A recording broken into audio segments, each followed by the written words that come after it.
Welcome to Table for One. I'm the narrator, and in today's video, I'll be playing another button-shy solo wallet game. This is Pentaquark. Let's get rolling.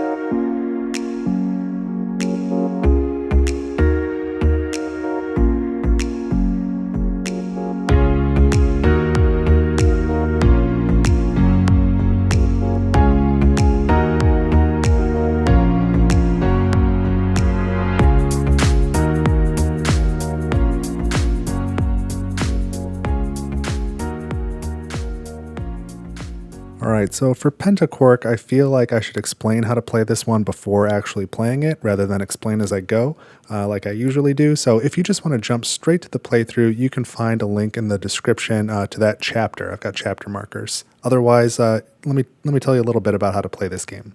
So Pentaquark is best enjoyed if you have at least a glancing familiarity with quantum chromodynamics, by which I mean you occasionally peruse the Wikipedia page on the standard model. But if you have no idea what I'm talking about, basically back in grade school when they told you that everything was made out of neutrons and protons and electrons, as usual, they lied to you. Neutrons and protons are actually made up of quarks, as far as we know, and there are three generations of quarks. The first generation are these up and down quarks, and the second generation are charm and strange, and the third generation includes bottom and top.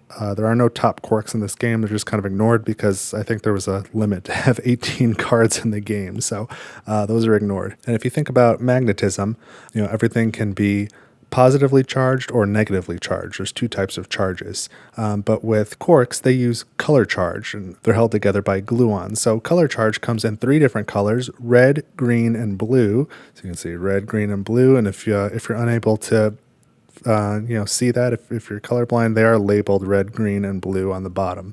But it does make it a lot trickier to try and play this if you can't see the colors. Now, in reality, quarks are not actually these colors. That's totally arbitrary. It's just the names of the charges, just like positive and negative. It's just three of them. So red, green, and blue is what they call them. And then on the backs of all of these cards are their antiparticles. So this is anti-red, anti-up, anti-green, anti-up, and anti-blue, anti-up. And you can see that they use the just inverted color of each type. So all these cards are their own antis. So of the 15 main cards, there is one of each color of up, down, charm, strange, and bottom. What we're trying to do in this game is we're trying to collect 5 specific cards in order to make a Pentaquark. This is where the iconography on the wallet is actually really helpful because it tells you what you need to complete the game. You need 2 ups, a down, a charm, and an anti-charm. So I'm going to leave that up there because that's useful to remember. You also need a red, a green, and a blue. So that's the goal. That's what we're trying to assemble. So as we play the game, as these particles come out, by default, they're free. They're just kind of floating around. But you can group them together, and in certain groups, they won't be free. They'll be confined. And that's sort of a good thing. We're trying to control which ones stay free, and we're trying to bunch certain ones together. So you can put any red, green, and blue together, and that will be a group. They'll stay together. You can also put any anti-blue, anti-green, and anti-red together, and they will stay together. And then lastly, you can take any color and its anti-color and put them together. So any red and anti-red will stay together. So those are the 3 different ways that they can be confined. And so again, at the end of the game, we're going to need 2 ups and a down, a charm and an anti-charm, which means one of these is going to be upside down like this. And we're going to need at least 1 red, green, and blue. We don't need any strange quarks. We don't need any bottom quarks. But they can be helpful because there's 3 more cards in this deck, and these are the Annihilate cards. And when these come out, it's going to permanently remove some of these cards from the game. So it's nice to have some cards that we don't need because we're going to be burning through them as we annihilate particles. So let me show you what this game looks like a little bit. I'll put these off to the side. What you do is you take half the cards. They should be shuffled, not all laid out identical, by color like this. I'll give them, so we'll take half, flip them upside down to the anti-side, and then you give them a good little shuffle. Just pretend they were shuffled to start. This will just be an example, not the actual game. And then you make a pile. And so 1 round is going through the whole deck here, And each turn on that round, you're going to reveal the top 3 cards. And you must take the following actions in order. Pick any of the 3 cards and move it up, and this area is the background. Then if you still have cards remaining, you must move one down. This is the detector. And then if there's a 3rd card remaining, it goes in the discard pile. So don't worry about why. I'm just going to pick some sort of at random here just to demonstrate a couple things. So here's the next turn. One's going to go up, one's going to go down, one's going to get discarded. So I'm just running through this so you can kind of see real quickly what it'll look like. We'll do one like that, one like that, one like that. Another one will go, what do we want to do? I'll do this, doesn't matter really. And the last 3, just pretend that one looks like that for explanation purposes. We'll do this and, oops, no, not that. We'll do this and this and this. Okay, so this is the end of the round. So we've got our discard pile here. Some of these we can match up and confine. So we can put a red and a green and a blue. These match, but this is free and this is free. And then up here we have a green and an anti-green. We can put those together. We have a blue, or 2 anti-blues and a red. We can't put any of those together in any way. So at the end of the round, anything free that's in the background is annihilated. So these are out of the game. Anything paired in the background goes into the discard. Anything free in the accelerator down here in the detector goes in the discard. Anything paired down here remains down here, so you get to keep it. Then you take the deck that's remaining, you shuffle it up, and you flip it upside down so that everything is now its anti-particle coming through on the next round. But also, each round you add an annihilate card in there somewhere. So we'll put it here. So the next round, deal 3 cards. Same thing happens again. So you're trying to get in your detector here again, 2 ups, a down, a charm, and an anti-charm. And then also you want a red, a green, and a blue. So we'll start off by putting, I don't know, 1 up here, 1 down here, 1 here. Next round, I've now drawn an annihilate card. When you draw one of those, you must take any free particle, as long as there is a free particle, and you must annihilate it from the game. So I'd now have to choose either this one or this one because they're both free. So let's just say this one, it's annihilated. This goes into the discard. And then from here, the order of events, remember the first card, we have to go up, and the second one comes down. And then there isn't one to put in the discard pile. So again, we're going to run through the rest of the round. We'll just, I don't know, up. We'll go down, discard, and then this one has to go up. So at the end of the second round, these are all free. They're all unpaired, so they all get annihilated. We've made another pair here. This one gets discarded. So this is not the configuration that we need. And then again, we shuffle what remains while adding another annihilate card, and then flip it over, and we continue this way, trying to build this set, this Pentaquark, down in the detector. So hopefully that makes a little bit of sense. So my experience with this game is either I win really quickly, like in the first or second round when there's either 0 or only 1 annihilate card, or I get through the whole deck and I usually have lost before I realized I've lost, and it gets kind of drawn out as I try and figure out the puzzle. So I don't know what type of game I'm about to have, but if you'd like to find out, stick around and I'm about to play. So here comes a solo playthrough of Pentaquark. All right, so let's go ahead and give this a playthrough. Again, I will either win really quickly or lose really slowly. That's the only 2 ways this ever goes for me. So let's draw the first 3 particles here. Red charm, anti-green up, anti-green strange. And because I see what the next particle coming is, I'm going to put this up here. I don't want to lose it, but I think I'll pair them so I don't lose it. Bring this down. I don't really care about this. Green bottom, red bottom, anti-red, strange. They're technically anti-red, anti-strange, but I don't want to say anti that many times. So let's put this here so they don't annihilate. Bring this one down. I'll pair them together. Again, I don't really care about that, but now I can keep this in the detector, that red charm. and that will discard. An up is good. I would really like to keep an up. Don't really care about that one, but I might pair it with that blue bottom on the next round. I'll grab the red up. I hopefully compare it with like a blue and a green. And then this one, I'll put it in the discard so it becomes an anti-charm next time.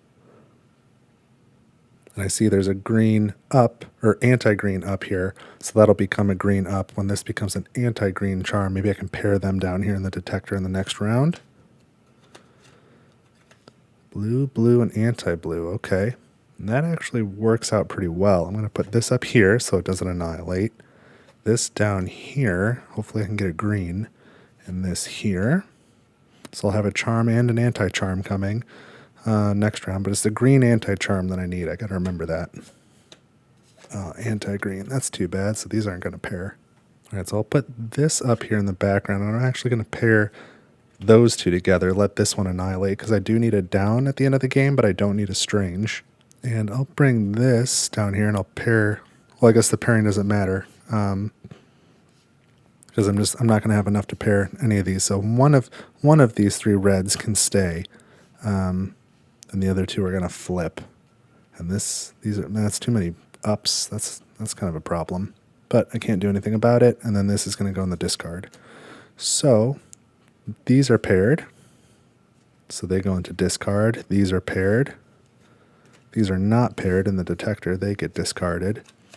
These are paired in the detector. They stay. This one is loose, so this one is annihilated.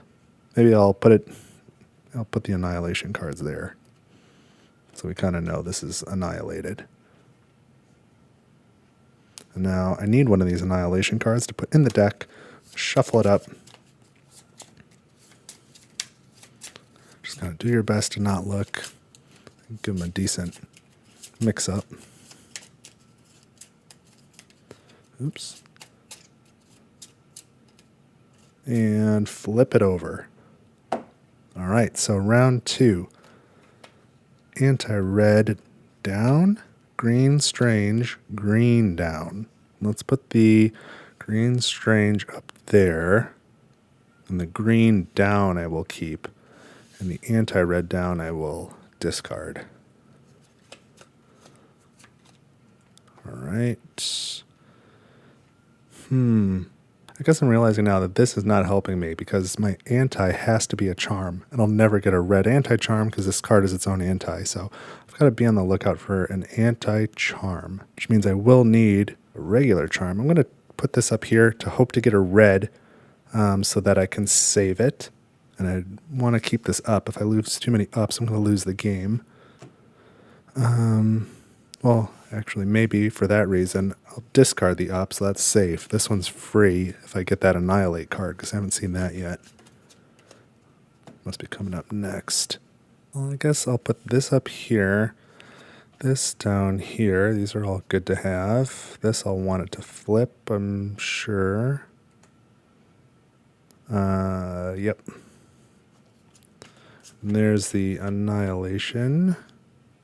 So I'll annihilate this one. And now my first card must go up. Boy, that stinks. So that goes up. This goes down. I could probably pair it there. And now this must go up. And I'm going to pair that with this one. I guess I'm going to have to lose one of these two charms. So I'll lose that one. Keep that one.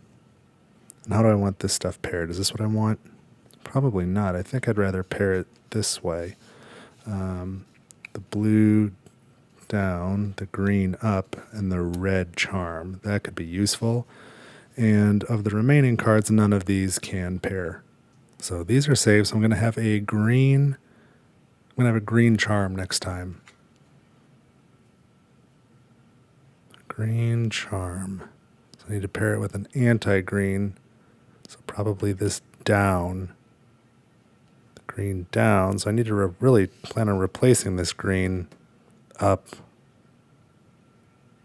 No, I need to replace this blue down with a blue up, and I hope I still have a blue up.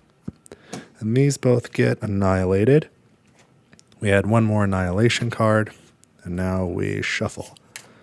I think I need a blue up.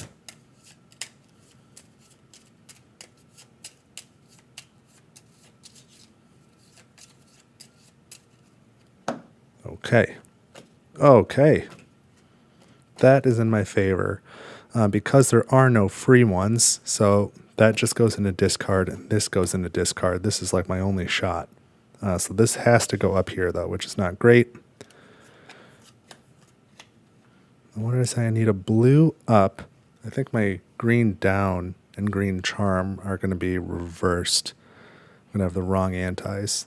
But I'll put this here. Put this here. And this here. Oh no, this is going terribly. Oh boy. Well, I better put this here. Here's the blue up that I wanted. And then this goes here. And then this must go up, so at least I was able to save it. Oh, I can save more cards that way, though. So I've got to get this green down and green anti-charm next time. So this annihilates green down, green anti-charm, or else it's not going to happen.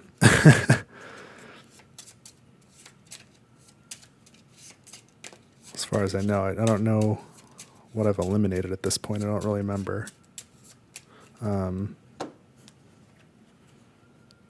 Just the blue charm. So and the red charm is there. So yeah, I've got to get the blue down and the green charm. 1, 2, 3. Oh, the annihilate is better on the first turn, not the second. But I'm not seeing any of the cards that I felt I was needing. So we'll put this here and this here. So this one's definitely coming back. I'd rather have an up, even though I guess I've got those ups. I'm really relying on the greens. Annihilate. So 1 annihilate. Oh, there's the charm. Okay. So let's annihilate this. Now, one thing goes up and one goes down. That's got to go up because that's got to go down because I need it in the detector. Annihilate. This might work. So I've got to annihilate this. And now this goes in the background. This goes in the detector. And if I understand this correctly, and I do, I have an up, a down, a charm, and an anti-charm, and I have a red, green, and blue. So this has actually been the one type of game of Pentaquark I had not yet experienced. This is one that went till at least the fourth round, and I won. So that was a challenge, and it frequently is, but at least I feel like I'm kind of getting better at it. One thing I hadn't mentioned at all is just I really like the artwork on this. They've got the just the style here, all these sort of ripples and spiral-looking shapes seem like they're inspired by the images you would see of collisions from actual particle accelerators. You know, loosely, they look inspired by that. They don't look exactly like that, but of sort of the trails that particles leave on the plates as they exit the collisions. But anyway, that's not here or there. Really, the point is, if you're a science nerd like me, you might find this game fun. And if you are a science geek like me, why don't you go ahead and take this opportunity to subscribe to the channel, because then you'll be able to watch other videos of me doing cool sciencey board game things like terraforming Mars, traveling through time anachronously, and saving the galaxy from hyperdimensional beings from beyond the void. Or you can just leave a like and a comment. That'd be cool too. But anyway, I had fun playing Pentaquark. I hope you had fun too. Be sure to let me know what you think, and thank you for watching Table for One. I will see you in the next video, and I hope you have an awesome week.